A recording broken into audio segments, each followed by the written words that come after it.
Aujourd'hui, je vais te présenter deux portes et je vais t'inviter à choisir la porte qui te convient le mieux. Jésus s'adressant à la foule dans Matthieu 7, verset 13 à 14 a dit: Entrez par la porte étroite, car large est la porte, spacieux est le chemin qui mène à la perdition. Il y en a beaucoup qui entrent par là, mais étroite est la porte, resserré est le chemin qui mène à la vie. Il y en a peu qui les trouvent. Plusieurs éléments attirent notre attention dans ce texte. Premièrement, la notion de porte. Une porte est un chemin qui donne accès à un lieu ou un espace. La porte fait une séparation entre deux espaces. Lorsqu'une porte est fermée, soit tu es d'un côté ou alors de l'autre côté. Ce n'est pas possible d'être des deux côtés en même temps. Dans la vie, il y a deux portes à emprunter. La porte étroite et la porte large. La porte large est décrite par Jésus-Christ comme le chemin spacieux qui mène à la perdition. La porte large, c'est le chemin où il n'y a pas de contraintes, il n'y a pas de restrictions pour passer.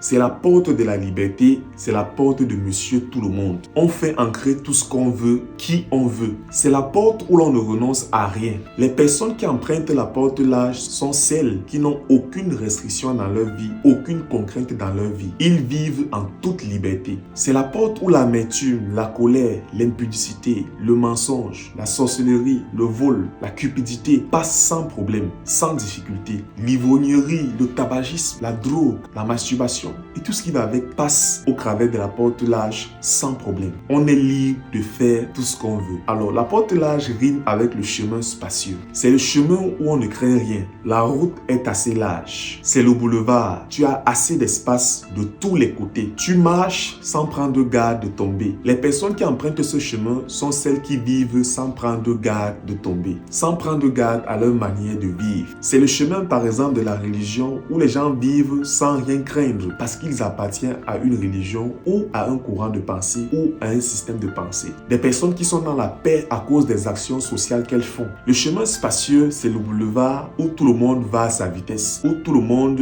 roule sans s'inquiéter d'être limité par une personne sur le chemin. Tout le monde va à son rythme et à sa vitesse. Ceux qui empruntent ce chemin sont ceux qui pensent qu'il n'y a personne pour les arrêter. Ils planifient leur vie, leur projet sans prendre garde, sachant que leur vie et leur projet vont aller à la vitesse qu'ils auront définie. C'est le chemin de ceux qui veulent obtenir tout ce qu'ils veulent par tous les moyens. C'est le chemin des gens pressés, pressés de se marier, pressés d'avoir des enfants, pressés de réussir dans la vie, pressés de devenir des célébrités à tout prix et par tous les moyens. Bref, c'est le chemin de ceux qui ne veulent pas passer par le processus divin. Malheureusement, plusieurs personnes passent par là. Jésus nous parle aussi de la porte étroite et le chemin resserré. Il ne s'agit pas d'une porte, mais de la porte. Il y a une porte étroite et une porte large. La porte étroite, c'est la porte des restrictions, la porte des privations, la porte des contraintes. Lorsque tu sais que la porte est étroite, tu ne peux pas amener tout ce que tu veux d'un côté à l'autre côté. Tu achètes des articles, tu fais ta vie en tenant compte de la porte. C'est la porte où l'amertume ne passe pas, la colère ne passe pas, la cupidité ne passe pas, le péché ne passe pas. C'est un chemin resserré. Très peu de personnes trouvent ce chemin parce qu'il est concret au système de pensée du monde. Il est concret à la façon de raisonner du monde. C'est un chemin où lorsque ton prochain t'a fait du mal,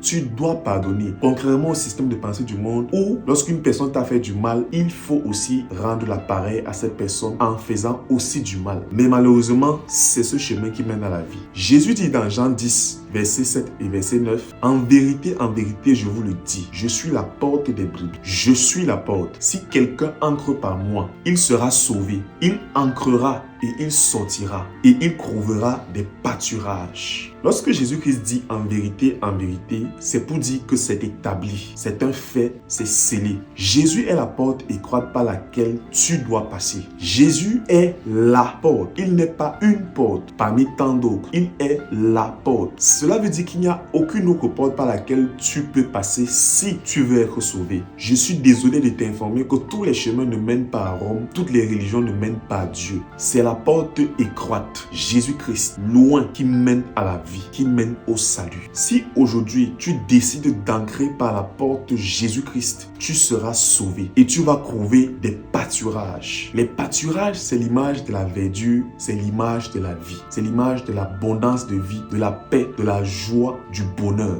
Lorsqu'on parle des pâturages, on parle de ce qui est essentiel à la survie et à la croissance des brebis. Si tu passes par la porte qu'est Jésus-Christ, non seulement tu seras sauvé, tu seras une de ces brebis. Il te mènera vers ce qui est nécessaire à ta croissance. Si tu écoutes ce message aujourd'hui et que tu reconnais que tu as besoin de passer par la véritable porte qu'est Jésus-Christ et que tu veux véritablement te détourner de ta mauvaise vie et te tourner une fois pour toutes vers Jésus-Christ, d'accepter Jésus dans ta vie comme ton Seigneur et ton Sauveur personnel, je veux que tu écrives en commentaire ou bien par message privé « Je veux Jésus ». Écris en commentaire ou bien écris-nous un message en disant « Je veux Jésus ». Alors nos équipes vont te contacter et nous allons t'accompagner pour que tu invites Jésus-Christ dans ta vie et que tu passes par la porte qu'est Jésus-Christ pour avoir la vie selon Dieu. Mais aussi que tu trouves des pâturages et que ta vie ne soit plus jamais la même, que tu commences un nouveau départ une fois pour toutes avec Dieu. Ne l'oublie pas, Jésus-Christ t'aime. C'est pourquoi aujourd'hui, il t'appelle à lui. Il te dit, mon fils, ma fille, je suis la porte. Passe par moi, abandonne ta vie, abandonne la porte du monde, la porte de la perdition et tourne-toi vers la porte qui mène à la vie. Jésus t'invite aujourd'hui. Si tu veux l'accepter, écris-nous en disant, je veux Jésus. Tu es béni. Shalom.